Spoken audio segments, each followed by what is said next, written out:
Good morning भाइयों और दोस्तों, राम राम।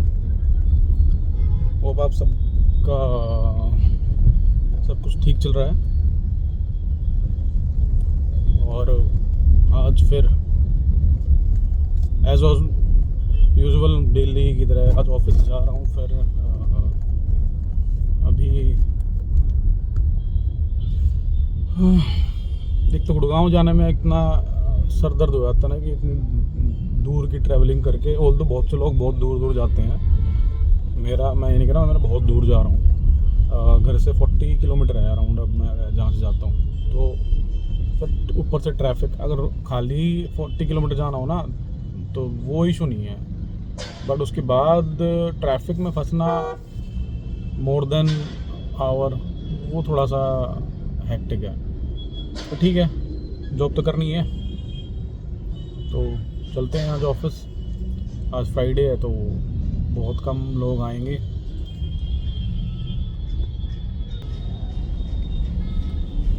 और ये हमारे ट्रैफिक का हाल आज ऐसा तो नहीं, बट कुछ महान आत्माएं हैं जो इनको ड्राइविंग सेंस तो है ही नहीं, बट ठीक है, ऐसे लोग भी हर जगह ही भरे पड़े हैं। चल ही रहे हैं, ठीक है, नॉट टू गुड और नॉट टू बैड। मैं अभी बाकी गाइस आपसे एक सजेशन चाहता हूँ कि क्या मैं ये डेली व्लॉग्स ही हाँ, मेरी एक ट्रिप आने वाली है। मैं अभी ट्रिप पे जाऊँगा जल्दी, जो वो एक क्या मतलब 1-2 ट्रिप्स तो करनी है मेरे को। गाड़ी लेने से पहले मैंने सोचा था कि जब हैरियर लूँगा, बड़ी बैटरी से ले ली मैंने 75 किलोवाट की, कि ठीक है, क्योंकि मैंने XV400 में एक चीज़ सीख ली थी कि बैटरी, अब गाड़ी लूँगा तो बैटरी बड़ी ही लूँगा अगर EV लेनी है तो। और मैंने EV का मन तो पहले दिन से ही बना लिया था कि अब जब XV यूज़ की उसके बाद तो मैंने EV ही यूज़ कर रहा हूँ मैं, तो EV ही मेरे को लेनी थी। और मैंने तब सोचा था कि जब EV लेनी है तो बड़ी बैटरी पैक लूँगा, छोटा बैटरी पैक लेना ही नहीं है, क्योंकि उसमें मेरे को बहुत हेक्टिक हो गया था। कहीं आना जाना, 10 बार सोचना जाऊँ कि ना जाऊँ। सो इसलिए मैंने ये XV हैरियर ली है, ताकि 1-2 ट्रिप्स अगर मेरे को जाना पड़े कहीं पे तो जा सकूँ।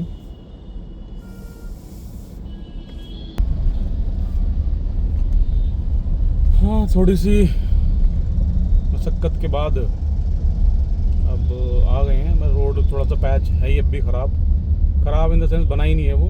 अब पता नहीं कब तक बनाएगी गवर्नमेंट। पहले तो जो होता ना कि रिपेयर वर्क तो कर दिया इन्होंने, वो राइट साइड वाला जो रोड है सारा बना दिया इन्होंने, टूटा हुआ कहीं से नहीं है, बट ये वाला नहीं बन रहा इनसे, पता नहीं क्यों।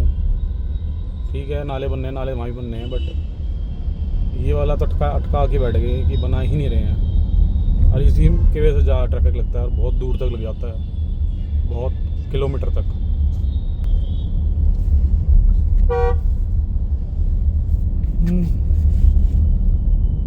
टर्न कर लिया है towards Dwarka express way, the URE2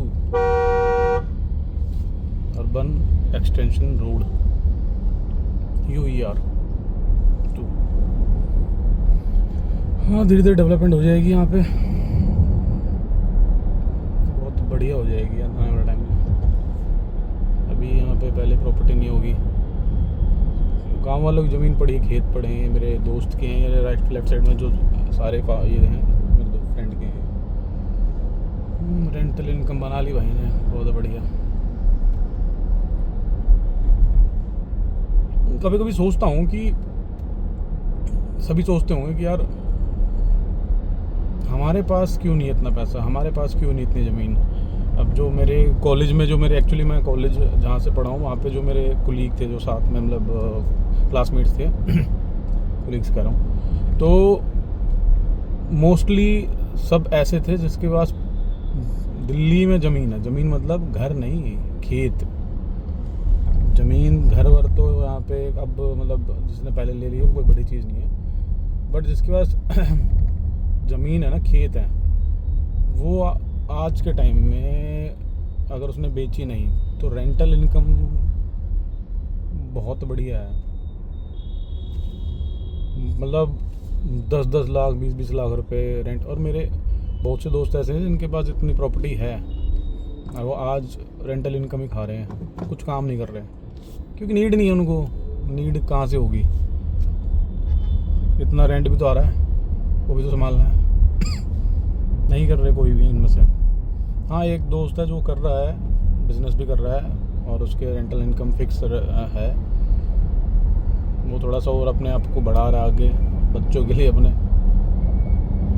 ठीक है, अब ये सोच के अब जो है हमारे पास वो तो नहीं वो कर सकते। ठीक है, उनकी किस्मत में बचपन से था, हमें अभी करना पड़ेगा खुद से। उनके दादा परदादा दे गए हैं उन्हें, हमें अपने दम पे करना है। कि जो मेरे फादर ने कर दिया मुझे उससे ही ज़्यादा करना है, बहुत ज़्यादा। क्योंकि मैं अगर उन्होंने जो किया मैं उतना ही नहीं कर पाऊँगा तो फिर फ़ायदा क्या है। सो मैं कभी कभी आता दिमाग में कि यार मैं भी एक लाइफ जी सकता था, आराम वाली गाड़ी, जो मन करे वो ले लेता।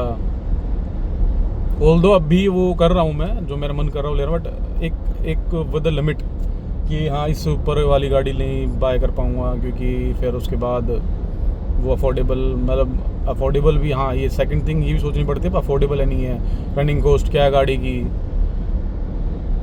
अब जिसके पास पैसा है वो एवरेज तो देखेगा नहीं, जिसके पास 10-20 लाख 30 लाख रुपए रेंटल इनकम है तो वो पेट्रोल ही लेगा, उसको चलानी ही कितनी है और चलनी पेट्रोल में चलाएगा वो। हमारी तरह मतलब ईवी या सीएनजी या फिर और अल्टरनेट में नहीं जाएगा। बट ठीक है, फॉर करंट जो अभी मेरी लाइफ है उसके हिसाब से मैं थोड़ा उससे ज़्यादा ही कर रहा हूँ अभी खर्चा। बोल दो, बहुत सियाने लोग कहते हैं कि पैर उतने फैलाओ जितनी चादर हो, बट मैं ऐसा नहीं सोचता।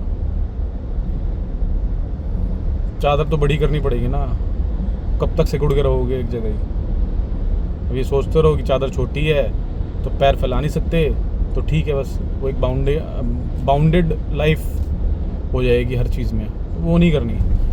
खर्चे पालोगे तो उस खर्चों को उठाने का भी तो वो करोगे ना फिर मेहनत, कि नहीं यार ये तो मेरी लाइबिलिटीज़ हैं तो ये तो मुझे ही करनी पड़ेंगी।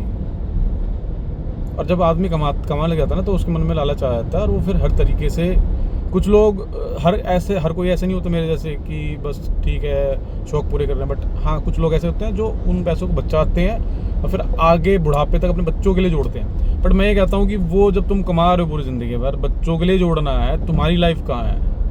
कहाँ है तुम्हारी लाइफ? कुछ भी नहीं है। तुम अपने मन की इच्छाएं अपने मन में रख रहे हो, सोच रहे हो कि मैं जोड़ लूँ, बस यही जोड़ते रहो। ऑल दो पहले वाले लोग यही सोचते थे। अगर पहले वाले लोग, मतलब मैं अपनी बात वो कर रहा हूँ कॉन्ट्राडिक्ट, कि मेरे फादर ने अगर नहीं जोड़े होते उस टाइम अपने शौक, कि शौक भी नहीं होते, सबको शौक होने ज़रूरी नहीं है, कि ये भी तो है। जो शौक मारे करते हैं ना उनके लिए सजेशन है खाली ये। जिनका शौक ही नहीं है वो जोड़ रहे हैं तो यार वो तो ठीक है, उनको जब शौक ही नहीं तो क्या ही करेंगे एक्स्ट्रा खर्चा करके, तो उनके लिए तो एक्स्ट्रा ही है सब कुछ। ठीक है, लाइफ में भाई मैं तो सबको यही सलाह दूंगा कि बी पॉजिटिव और सबके लिए अच्छा सोचो, तब तुम्हारा अच्छा होगा। अगर तुम्हारे मन में किसी के लिए भी द्वेष है या फिर कोई भी नेगेटिव थॉट आती है तो मेरे हिसाब से वो नहीं आनी चाहिए। जब तुम अपने लिए अच्छा चाहते हो तो तुम दूसरों के लिए भी अच्छा चाहो, तभी तुम्हारा अच्छा होगा, क्योंकि भगवान वही देखता है। तुम दूसरे के मन में बुरा चाहोगे दूसरे के लिए, तुम्हारा अच्छा कैसे होगा? हो ही नहीं सकता, क्योंकि तुम्हारे अंदर ऑलरेडी नेगेटिविटी है। तो भगवान नेगेटिव इंसान के पास कभी नहीं आता, ना कभी उसकी सुनता, ना कभी उसकी कोई इच्छा पूरी होती है। कोई ना गाइज, आज फिर मैं जो मन में था वो आपसे शेयर करने लग गया। ठीक है, अब बाकी तो आपको जो अच्छा लग रहा है आप कर रहे हो, ऑल योर डिसीजन। और मैं अभी ये कह रहा था कि मैं अभी सोच रहा था कि एक अलग से चैनल बनाऊं जहां मैं मैनुअल टेस्टिंग जो मैंने की है और जो आईटी में एंट्री करने का जो वे है उसके रिगार्डिंग एक वीडियो बनाना चाहता हूं मैं, ताकि जैसे मुझे किसी ने सजेस्ट किया था, मुझे जिसने हेल्प की थी, क्योंकि यूट्यूब पे वीडियोस हैं बहुत सारे, मैं ये मना नहीं कर रहा, बट कहीं ना कहीं मतलब एक प्रॉपर रोड मैप नहीं है वहाँ पे। कहीं ना कुछ मिस हो रहा है हर उसमें। आप देख लेना, आपको कहीं ना एक पॉइंट पे आके वहाँ उनको देख के थोड़ा डाउट होता है कि या इससे हो जाएगा या इससे हो जाएगा। वो मेरे मन में भी आता है। जब मैं अभी ऑटोमेशन सीख रहा हूँ यूट्यूब से ही, तो मेरे मन में भी कई बार आता है कि यार क्या मैं जो कर रहा हूँ सही कर रहा हूँ, is it the correct road map of automation. क्योंकि मुझे खुद क्लियर नहीं है ना, क्योंकि कंसेप्ट कोई यूट्यूबर कुछ कहीं से स्टार्ट कर रहा है, कोई कहीं से स्टार्ट कर रहा है कंसेप्ट को, तो थोड़ा सा ना कंफ्यूजिंग है कि पहले क्या चीज़ स्टार्ट करनी चाहिए। सो मेरे दिमाग में था कि ऐसा एक बनाऊं चैनल जहां मैं आप सबकी जो इंटरेस्टेड हैं, जिनको आगे ये लग रहा है कि यार लाइफ में कुछ करना है और जो अपने प्रोफेशन में और करियर में है कुछ नहीं है और उनको ग्रोथ चाहिए और थोड़ा टाइम चाहिए। जैसे यहाँ वीकेंड पे सैटरडे संडे ऑफ ही रहता है, परमानेंट ऑफ है, तो ऐसा मतलब रेयर ही है कोई कंपनी काम देती है। वैसे आईटी में नहीं है, तो वीक में 2 दिन बहुत ये, और प्राइवेट सेक्टर में तो कहीं नहीं मिलते। आप चाहे सर्विस एडवाइज़र हो, शोरूम पे जॉब कर रहे हो, सर्विस सेंटर पे काम कर रहे हो, या कॉल सेंटर में काम कर रहे हो, कहीं भी काम कर रहे हो, कहीं भी ये एक ही दिन छुट्टी होती है, वो भी या तो संडे होता है या फिर कोई भी वीक का कोई भी एक दिन, बस दैट्स इट। सेल्स में हो तो हर जगह यही एक ही दिन छुट्टी मिलती है, और वो भी सेल्स वालों को वो भी नहीं मिलती। Even though they have to follow up, Sunday को ही फॉलो अप करना पड़ता है क्लाइंट से। सो अगर वही, इसलिए मैं चैनल बनाना चाहता हूँ ताकि जैसे मेरी हेल्प हुई, मैंने अपने लाइन चेंज की है from mechanical engineering a fabricate QA to a IT engineer QA। So कुछ ज़्यादा बड़ी चीज़ नहीं है। जिसके मन में सीखने की इच्छा है ना, वो बहुत जल्दी ग्रैब करके और बहुत अच्छे पैसे कमा सकता है। बस सीखने की इच्छा होनी चाहिए। अगर आप सीखने की इच्छा रखते हो ना, तो आप बहुत ज़्यादा ही ग्रो कर सकते हो इस लाइन में। देखो यार, फ्री में तो कोई पैसा देगा नहीं, काम तो होता ही है। मैं ये नहीं कह रहा काम नहीं होता, काम होता है, पर काम तो वहाँ भी कर रहे हो ना आप। पर वहाँ क्या उतनी ग्रोथ होगी जितनी यहाँ होगी? नहीं है, होती नहीं है इतनी यहाँ पर। क्योंकि मैंने मैकेनिकल में एज ए मैकेनिकल इंजीनियर 7 साल जॉब की है, तो जो मेरी लास्ट अर्निंग थी ना, वो 45 के आसपास थी। लास्ट जो मेरी सैलरी मैंने ले रहा था मैं, after 7 years of experience in the same firm. So और मेरी जो क्लाइंट्स थे ना, उनके भी वहाँ भी जो इंजीनियर लगे हुए थे, जिसको 10-10 12-12 साल का था, उनकी 1.25 लाख रुपये सैलरी, 12 साल एक्सपीरियंस के बाद सब 1,20,000 1,30,000 मैक्सिमम 1.5 लाख, उससे ऊपर नहीं थी उनकी भी। तो क्या फ़ायदा 10-12 साल रुपये एक लाइन में रुके हुए आप, और वहाँ पे आपकी ग्रोथ सिर्फ इतनी स्लो। और जगह स्लो बहुत ज़्यादा है। यहाँ आपको स्टार्टिंग ही इनिशियली पैकेज अच्छे मिलते हैं, उसके बाद आप स्विच करते रहोगे, चीज़ें सीखते रहोगे। ऐसा नहीं कि एक चीज़ सीख ली उसके बाद छोड़ दिया, नहीं, सीखोगे। IT में क्या है, आपको ग्रो करने के लिए सीखना ही पड़ेगा और अपने आप को अपडेट ही करना पड़ेगा। You have to upgrade your skills. बस उसके बाद ऐसा नहीं है कि वो जो सीखोगे वो इतनी बड़ी चीज़ नहीं, बट हाँ, टाइम निकालना मुश्किल है। जैसे मेरे लिए अब हो रहा है, मैं ऑटोमेशन सीखना चाहता हूँ, बट पिछले 1 साल से ट्राई कर रहा हूँ। कभी प्रोजेक्ट की वजह से, कभी फैमिली की वजह से, तो टाइम ही नहीं निकाल पा रहा हूँ। ऊपर से अब जो आप में से जिनकी शादी नहीं हुई है ना, बैचलर्स हैं, तो वो जल्दी ग्रैब कर सकते हैं। जो अभी थोड़ा बहुत आपका फ्री टाइम है ना, अब मेरे को क्या है कि शादी के बाद बच्चे भी देखने होते हैं, उनको भी टाइम देना होता है, तो हर चीज़ थोड़ी सी वो हो जाती है हेक्टिक। ठीक है, वो तो अब अगर सीखने का मन है तो मेरे को अब तो चाहना क्या, सीखना ही पड़ेगा, नहीं तो ग्रोथ नहीं होगी बढ़िया। सो बाकी मैं देखता हूँ अभी चैनल के लिए कंटेंट और वो सारा प्रिपेयर करता हूँ कुछ टाइम में, और फिर चैनल स्टार्ट करता हूँ एक, जिससे किसी की हेल्प हो सके। वो ज़्यादा बेनिफिट है, तो वो भी स्टार्ट करना चाहता हूँ मैं। और बाकी प्लीज़, आपको अच्छा लग रहा हो तो सब्सक्राइब कर देना और लाइक कर देना। थैंक यू, जल्दी मिलते हैं, पहुँचता मैं भी office. Thank you guys, bye bye, have a good day. आप सबका दिन शुभ हो। Thank you.